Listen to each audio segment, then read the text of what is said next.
There is so much true crime on the internet right now. Podcasts, YouTube videos, Netflix documentaries. It's kind of getting to be a lot. So today I wanted to go over some, from what I could tell, pretty unknown, under the radar, at least not talked about as much, true crime cases. So hopefully you won't have heard any of these before. But let's go ahead and get into these cases. Thank you for watching.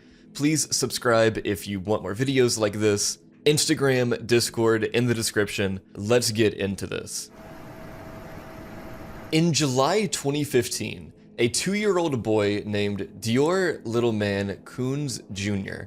went on a camping trip with his family into the mountains of eastern Idaho and then just dropped out of the world. No body, no clothing found in the woods, no confirmed sightings, no charges. Years later, the official answer to what happened to him is still, we don't know. But the people closest to the case are very far from agreeing on why that is. So let's back up. Dior is about 2.5 years old. He lives in Idaho Falls with his parents, Jessica Mitchell and Vernal Dior Coons Sr. His family calls him Little Man. According to them, he's very attached to a few comfort items: a blanket, a sippy cup, and a stuffed monkey he drags around with him. On July 9th, 2015, Jessica and Vernal decide to go on a last-minute camping trip to Timber Creek Campground, about 10 miles west of the tiny town of Leodore, up in the Salmon Chalice National Forest. The site itself is simple: a rough road inn,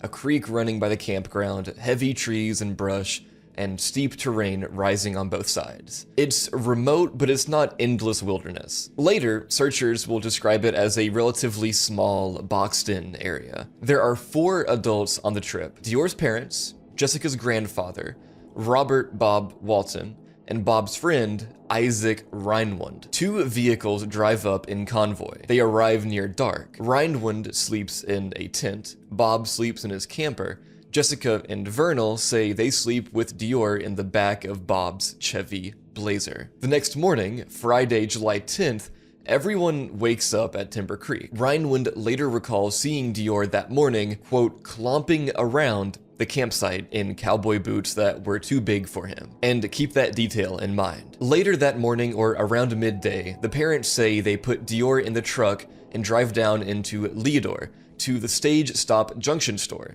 about a 30-minute trip each way on rough mountain roads. They say they go for snacks and supplies and then head back up to camp. That stop in town becomes one of the first sore spots in the timeline. Some reporting claims store witnesses remember seeing an empty child seat instead of a child. Other reporting is more cautious and just says the witness accounts aren't clear enough to treat as solid proof either way. But either way, one of the only chances for neutral witnesses to confirm seeing Dior that day ends up murky, and that's where the timeline starts to wobble. Back at Timber Creek in the early afternoon, the group settles around camp. At some point, Jessica and Vernal say they decide to walk a short distance away from the campsite to check out a nearby fishing spot. They say they leave Dior behind with his great-grandfather, Bob. In early interviews, they describe this as a quick walk, maybe 10 to 20 minutes. Far enough that they're not in the direct sight of camp, but close enough that they feel comfortable letting their son hang out with Grandpa. This is where one of the biggest contradictions in the whole case sits. The parents' version is this: they left their son with Grandpa, walked off for a bit, and when they came back, he was gone. But later, in conversations with investigators, Grandpa Bob reportedly says he never clearly heard Jessica ask him to watch the boy, and thought the parents had taken Dior with them when they walked away. So, in the exact window where everyone thinks someone else is watching the toddler, there's a gap. The adult stories don't line up about who was actually responsible for him. Meanwhile, the 4th adult, Isaac, says he was down at the creek fishing and didn't know anything was wrong until he saw the others searching. But what everyone agrees on is this: sometime in that early afternoon window, the parents return to the campsite and say their son is no longer there. When they can't find them, the 4 adults start calling for Dior and looking around camp. After a short period, the exact timing depends on whose account you're looking at, Jessica calls 911 from the campground at 2:28 p.m. On that call, she tells the dispatcher, "My 2-year-old son, we can't find him." She describes him as wearing cowboy boots, pajama pants, and a camouflage jacket with shaggy blonde hair, and that outfit becomes the image on flyers and billboards across Idaho. Lemhi County deputies and search and rescue teams head toward Timber Creek, but the campground is remote and it takes time to get people in. And here I'm gonna play a little bit of that 911 call. Not the whole thing, because it's pretty long, but just the most important, disturbing, and sad parts. Once the search truly gets underway, they push hard. Volunteers walking shoulder to shoulder grid lines through the trees and brush, ATVs and horses covering the terrain, K9 teams, divers in the creek and reservoir working through log jams and undercut banks. Over the first days, more than 200 people show up to look for a 2-year-old in an area that, on paper,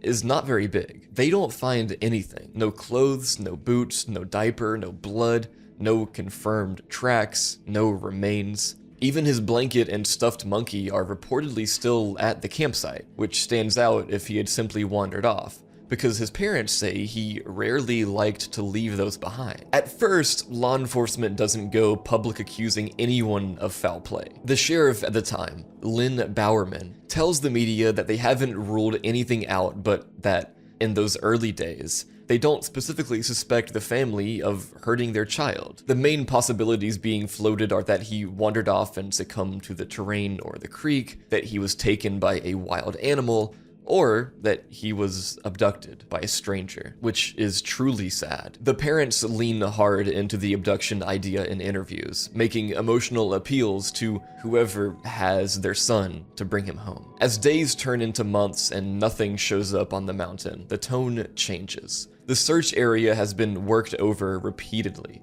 If a toddler had drowned or been dragged off by an animal that close to camp, investigators say they would normally expect some physical sign. Clothing, bones, disturbed ground. They have none of that. At the same time, detectives are re-interviewing the 4 adults. According to Bowerman and later summaries, the stories they hear shift over time. The length of the walk, the distances, who was there. Jessica and Vernal also take polygraphs and, according to the sheriff, do less than truthful on key questions. In January 2016, about 6 months after the disappearance, Bowerman publicly names the parents as suspects in their son's case. He says investigators believe Dior was either accidentally or intentionally killed, and that the parents know more than they're saying. In one TV interview, he goes even further and says that after all the searching and all the interviews, there's really only one possibility left, that it has to be a homicide. In his mind, they've given the parents too many chances to explain an accident, and the absence of that explanation points in one direction. Jessica and Vernal deny any involvement and insist their son was abducted. They haven't been arrested or charged with anything connected to the disappearance. On paper, it remains an open missing child case, but from that point forward, the separation and the difference between how the sheriff's office talks about it and how the parents talk about it is obvious. With the official investigation stalled, private investigators come into the story. The first is former US Marshal Frank Vilt. At the start, he leans toward the abduction theory. Over time, he says he loses confidence in the parents' story and eventually withdraws from the case, writing a letter saying he believes they've lied to him about what happened. Then the family hires Texas PI Philip Klein. Klein interviews the parents, Grandpa Bob and Isaac, and spends time reconstructing the timeline on the ground. After months on the case, he releases a detailed report and publicly concludes that there is no credible evidence of a wild animal attack, no credible evidence of a stranger abduction from that remote site, and that the parents' stories change in documented ways. He ultimately says he doesn't believe Dior ever even actually made it to the mountain. Klein's team then searches Jessica and Vernal's old apartment in Idaho Falls after the couple is evicted, and the landlord gives permission to go through what's left behind. In that abandoned unit, they report finding a toddler-sized camouflage jacket, a small pair of boots, and 4 Matchbox cars that match items the parents had described as missing with the child. All of it is turned over to Lemhi County authorities. This becomes one of the most controversial pieces of the whole puzzle. If those are the clothes Dior was supposedly wearing at the time of the 911 call, that undercuts the description of him as a little boy in boots, pajama pants, and a camo jacket up on the mountain. People close to the family counter that he had more than one camouflage jacket, more than one pair of boots, and that Klein is just overstating the match. Around the same period, a search with cadaver dogs reportedly hits on several areas near the campground, including one site about 3/4 of a mile away that Klein's report calls a possible holding site for a body. Again, nothing conclusive is recovered. No remains, no hard physical evidence that can go to a jury. The relationship between Klein and the family falls apart. He accuses them publicly. They fire him and later sue him for defamation. A judge throws out the lawsuit finding that he didn't lie, and Klein continues to repeat his theory that the parents know what happened. After Klein, the family brings in another private investigator, David Marshburn. Marshburn had worked other high-profile missing persons cases and says he comes to a very different conclusion. He says he believes the parents are innocent and instead focuses on Isaac, the 4th adult on the trip. And if you remember, Isaac is Isaac Reinwand, who is a friend of Grandpa Bob. Marshburn has claimed in interviews that he obtained a recording in which Isaac confessed in some way to knowing more about the case. Isaac maintains he had nothing to do with Dior's disappearance and was just there to fish. Law enforcement doesn't publicly endorse Marshburn's theory, and no charges follow from it. By this point, you have a sheriff saying the case has to be a homicide and naming the parents as suspects, one PI saying it was an accidental homicide covered up by the parents and that the child may never have reached the campsite. Another PI saying the parents are innocent and pointing at Isaac, and the parents themselves insisting their son was abducted and suing people who accuse them. And through all of that, there is still no body. In more recent coverage, investigators talk about 3 broad theories they still look at. One is an animal attack. In that version, Dior wanders off and is killed and scavenged by wildlife in the mountains. The problem, as people who search point out, is the lack of physical evidence after such a massive effort. For a lot of them, it's hard to reconcile a fatal animal attack that close to camp with 0 trace left behind. Another is a stranger abduction. This is the scenario the parents have always leaned toward. But Timber Creek is a small, somewhat contained campground. Investigators say there was no one else known to be camping there that day,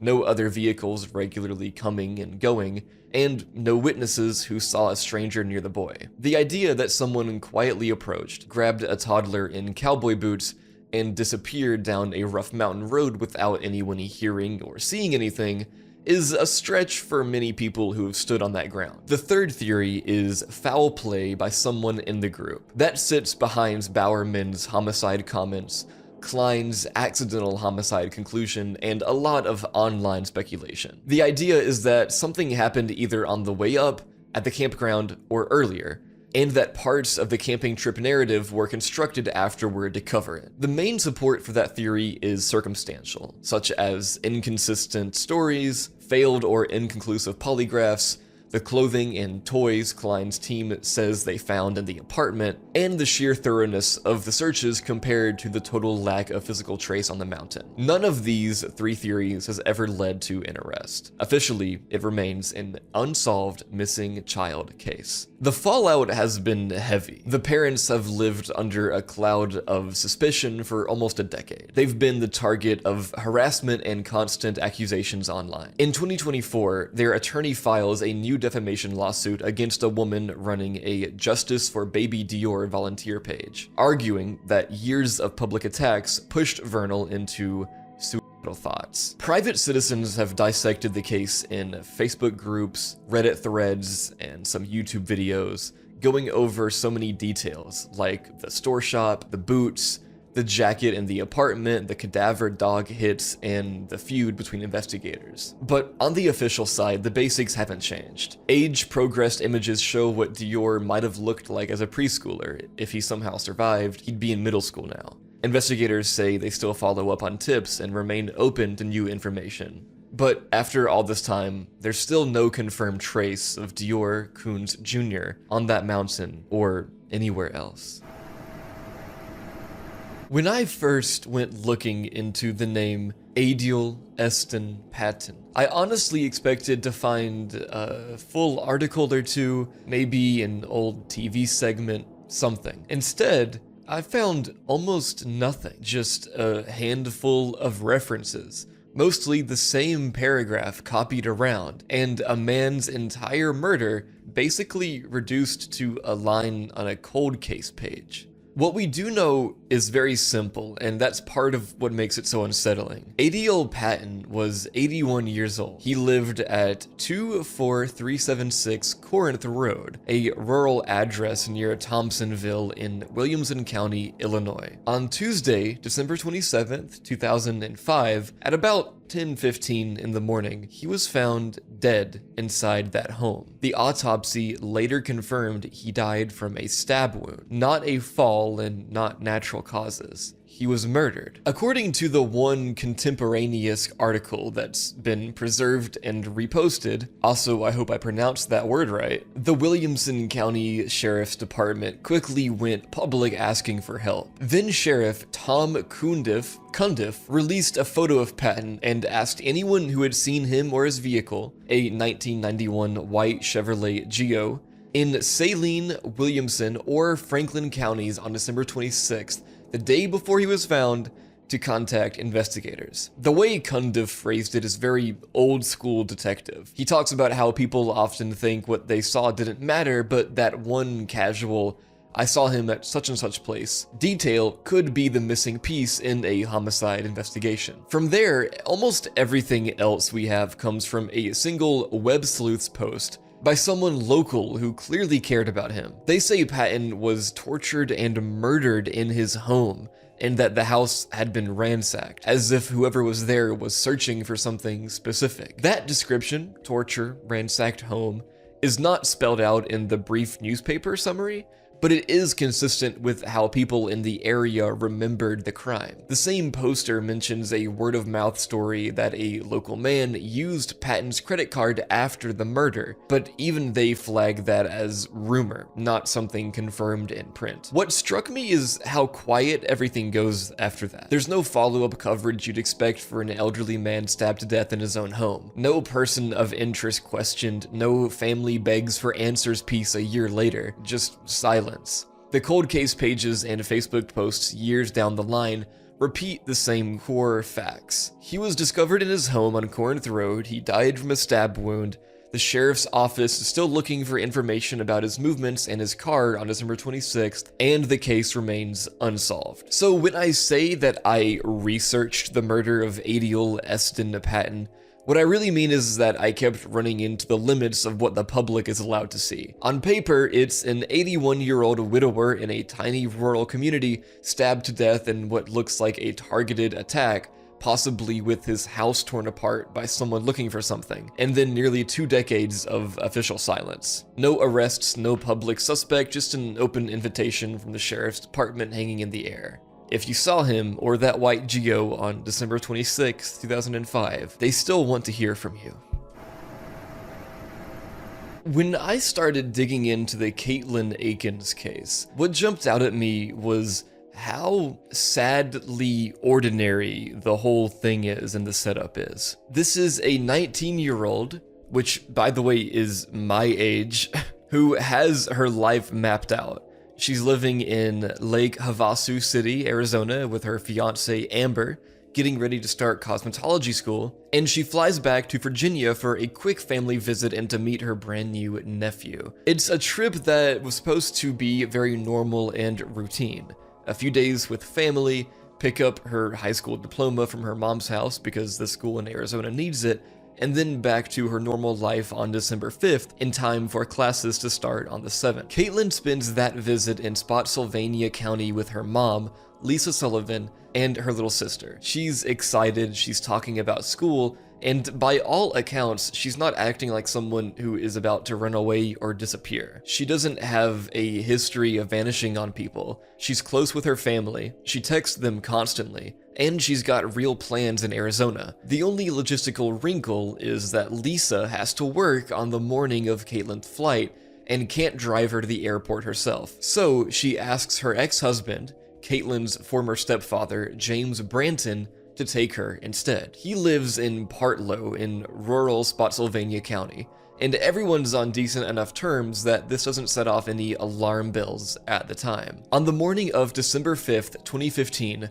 Lisa drops Caitlin off at James's house around 8:30 a.m. From there, he's supposed to get her to Ronald Reagan Washington National Airport for a late afternoon flight back to Arizona. A few hours later, at 1:52 p.m., Lisa gets a text from James saying he's dropped Caitlin off. At that point, his story is that he took her straight to the airport. Not long after, that story shifts. He tells investigators he actually dropped her at Springfield Town Center, a big mall in Springfield, Virginia, so she could walk over to the metro station and take the train to the airport herself. 8 minutes after James texts Lisa, a message comes in from Caitlin's phone. It says, "I'm at the airport. Battery dying, so won't be able to text for a bit." Lisa takes that at face value in the moment. It sounds exactly like the kind of quick update you'd send your mom during travel. But Caitlin never checks in for her flight. She never boards. She never makes it back to Arizona. Hours go by with no call, no confirmation that she's on the plane or has landed. Then, about 5 hours after that "I'm at the airport" text, Lisa gets a cluster of new messages from Caitlin's number. These are the ones that really rattle her. They say things like Caitlin is staying with a friend and needs some alone time, and that she won't be coming back to Arizona right away. This doesn't sound like Caitlin to her family. Not the content, not the sudden personality shift, and not the decision itself. She's literally about to start cosmetology school. This trip was planned around that date. Once detectives start pulling the phone records, the texts look even stranger. The "I'm at the airport" message and the later "I'm staying with a friend" texts don't line up with the phone's location. Instead of pinging near the airport or around Springfield, the phone is hitting towers along I-95 in Stafford County and in the Spotsylvania area, basically still down where James lives, not 50 to 80 miles north near DC. On top of that, police go through surveillance footage at the Springfield Town Center and at the metro station where she was supposed to have taken the train to the airport. They never find Caitlin on any of the cameras that day. There's also no evidence she was ever at Reagan National Airport at all. 2 days after she's reported missing, on December 7th, road crews working in Spotsylvania County find something in a drainage ditch off River Road, near the Fall Hill Avenue intersection just outside Fredericksburg. It's a blue suitcase, scuffed up,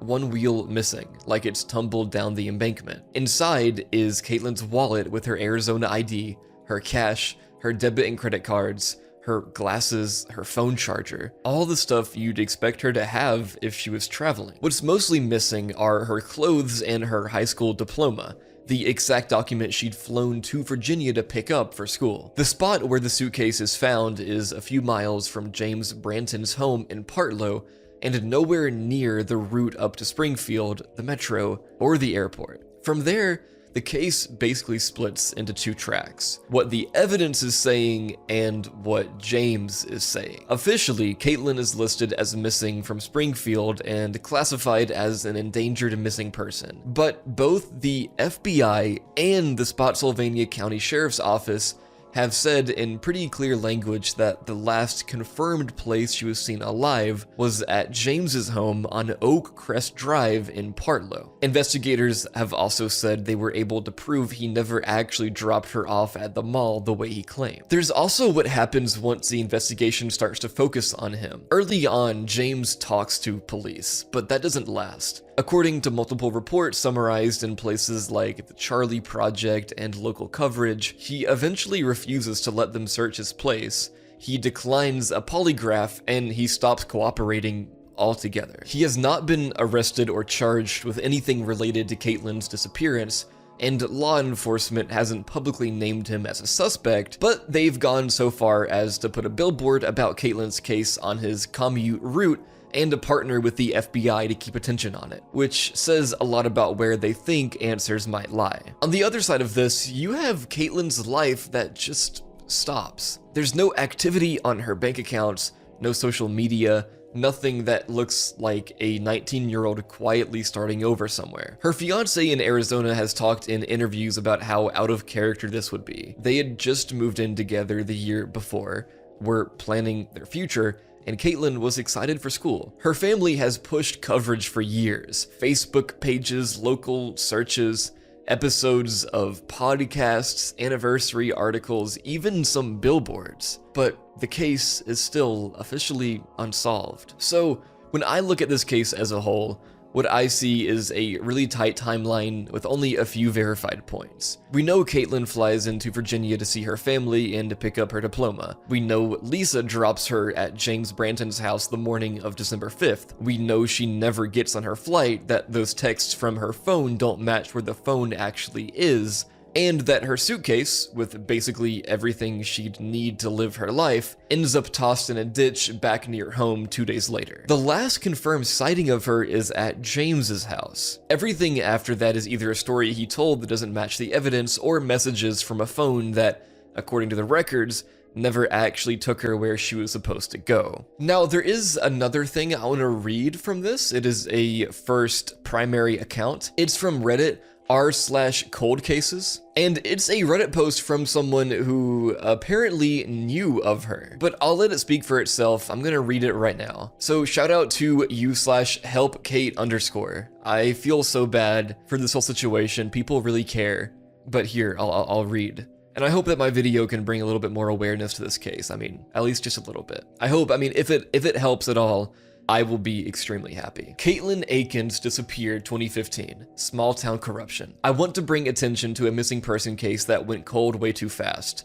Caitlin Akins was 19 years old when she disappeared on December 5th, 2015, after visiting family in Spotsylvania, Virginia. She was supposed to fly back to Arizona for beauty school, but she never made it to the airport. Her former stepfather was the last person to see her. He claimed to have dropped her off at a commuter rail station, but her suitcase was later found dumped in a drainage ditch miles away. And despite being the last known person with her, he refused to take a lie detector test. Now, I knew Caitlin personally, and she confided in me back in high school that he had sexually assaulted her. If she was telling the truth, and I believe she was, that means she was left alone with a known abuser right before she vanished, and yet this case was barely investigated. I don't want to put personal details out there, but I grew up in this area, and I can tell you, Caroline County, Virginia, has a history of messed up things happening and getting swept under the rug. Rumor has it her former stepdad had connections in law enforcement. People around her suspected that police deliberately didn't press him as hard as they should have. And in a town this small, once the cops decide something is a dead end, it dies. But this case doesn't feel like a dead end. It feels like a cover-up, or at the very least, negligence. I'm posting this because I don't want her story to disappear completely. Maybe someone out there remembers something, maybe someone has new information, or maybe this just needs to be put in front of the right people again. Because Caitlin didn't vanish into thin air. Something happened to her, and the people who were supposed to find out never really tried. If anyone has resources or ideas for how to get renewed attention on this case, I'd appreciate it. She deserves better than being forgotten. That's the end of the Reddit post, and I agree. If anybody knows anything or can help, please do your part, please. A lot of murder cases drag on for hours, days, even weeks before anyone realizes something is wrong. Ashley Ouellette didn't. In her case, you're looking at roughly a 2-hour window where a 15-year-old girl goes from hanging out at a friend's house to being laid out dead in the middle of a dark road. And in all the years since 1999, nobody has been held responsible for that. Ashley Erin Ouellette was 15 years old, a sophomore at Thornton Academy in Saco, Maine. Friends and family describe her as one of those girls who always looked put together, loved to dance, loved attention, and was going through that typical messy teenage phase. Some drinking, boys, pushing boundaries, but nothing that made her sound like some out-of-control monster. Just a kid trying to grow up too fast. On Tuesday night, February 9th, 1999, Ashley asked her mom, Lise, if she could spend the night at a friend's house in Saco, often identified as her friend Aaliyah. Her parents said yes, partly because she'd been doing better recently and they were trying to trust her more. That night, around 10 p.m., Ashley called home from the house phone, told her mom goodnight, said, I love you, and everything sounded normal in the background, just girls talking, supposedly painting their nails and getting ready for bed. Her mom had no idea the parents at that house weren't actually home, and that kids had started hanging out and drinking. Somewhere after that phone call, Ashley left the first house. Multiple later reconstructions of the night, based on police interviews and reporting, say she got a ride to another place in Saco, the home of the Sanborn family, where teenage boys Daniel and Steven live, kids she knew from school. That house is the one that keeps coming up in every deep dive into this case. She makes it there sometime around or just before 12:30 a.m. and she's allowed to stay the night. Officially, the Maine State Police page just freezes the timeline at this point. Ashley is last seen alive at approximately 2 a.m. at a residence in Saco where she'd been allowed to spend the night. By morning, she's no longer there. The next time anyone sees her, it's not at school, it's not at home, it's in the road. At 3:57 a.m. on February 10th, a mother and son are driving along Pine Point Road in Scarborough, Maine, near the marshland. Their headlights catch something in the lane ahead of them. At first, they think it's an object or maybe an animal, but as they get closer, the shape is wrong. They swerve to avoid it, turn the car around, and realize they're looking at a girl lying in the middle of the road, lined up almost perfectly with the center stripes. According to interviews they gave later, she was face down, arms straight by her sides, legs straight, toes pointed with a little blood around her mouth and her skin turning blue, but her body was still warm in the freezing February air. The son tried CPR while his mother called 911. It didn't matter. Ashley was already gone. At that point, no one at the scene even knows who she is. She has no ID, no purse, no jewelry that clearly identifies her. She isn't wearing a coat even though it's well below freezing. Police quickly treat it as suspicious. There are no obvious injuries you'd expect from a hit and run, and the way she's positioned in the road looks deliberate, like someone placed her there rather than the body coming to rest that way after being struck. Her body is taken for autopsy while detectives scramble just to put a name to her. They start with schools, checking who didn't show up for class, compare that against missing person calls, and when that doesn't immediately work, they give a description to local news at midday. It's that broadcast that finally gets them a lead. People call in saying that the girl they're describing sounds like 15-year-old Ashley from Saco. Her parents are contacted and brought in to identify her. That's how they find out their daughter never made it to school and never came home. That's so sad. The autopsy answers one major question and opens up a bunch more. Ashley wasn't hit by a car. Her cause of death is ruled homicide by manual strangulation, hands on the neck. There's no massive blunt force trauma, no broken bones consistent with being run over. Investigators become convinced she died somewhere else and was then carried or driven out to Pine Point Road, and left in the roadway on purpose. That's the part that sticks with, a lot of people and me. Not just that she was strangled, but that whoever killed her took the time to lay her body out, almost posed in the middle of a cold, dark road before disappearing. That's like serial killer shit. From there, the investigation snaps back to that house in Saco where she was last seen. State police search the home, talk to everyone inside, and start pulling together a detailed timeline of her last night. Who saw her, who drove her, when she arrived, when people claim they went to bed, who says she stayed on the basement couch, and who claims they assume she left during the night. Ashley's parents eventually file a wrongful death lawsuit against the owners of that house and their son, essentially arguing that whatever happened to Ashley happened in connection with that home. The defendants deny any responsibility, and after years of legal wrangling, a judge dismisses the suit in 2002. None of that ever results in criminal charges. In the meantime,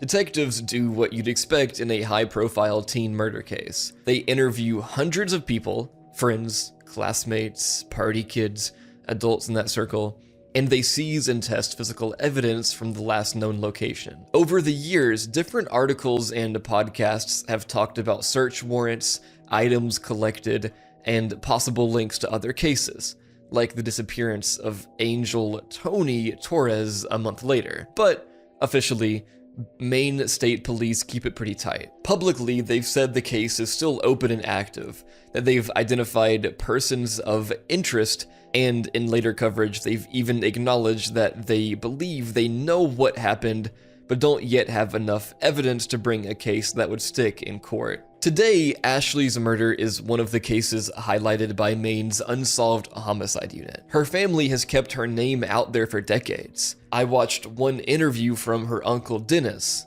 standing near the marsh, talking about how sick it makes him to picture her being left in a thin shirt on that road in February. There's a reported $20,000 reward on the table for any information that finally leads to an arrest and conviction, and every few years around the anniversary, state police and local media push out another plea for tips. And yet, the basic outline is still the same as it was in 1999. A 15-year-old girl calls her mom from what's supposed to be a safe sleepover. A couple of hours later, she's last seen alive at a house in Saco. By 3:57 a.m., she's dead, posed in the center of Pine Point Road with no coat, no ID, and no one owning up to how she got there. That's the end of the video, guys. Thank you for watching so far. This one is pretty sad, this video, this podcast, but thank you for watching so far. I hope you enjoyed. Please let me know what you want to see next in the comments, either on YouTube or on Spotify, whatever you're on, and have a great night, everyone. Sweet dreams.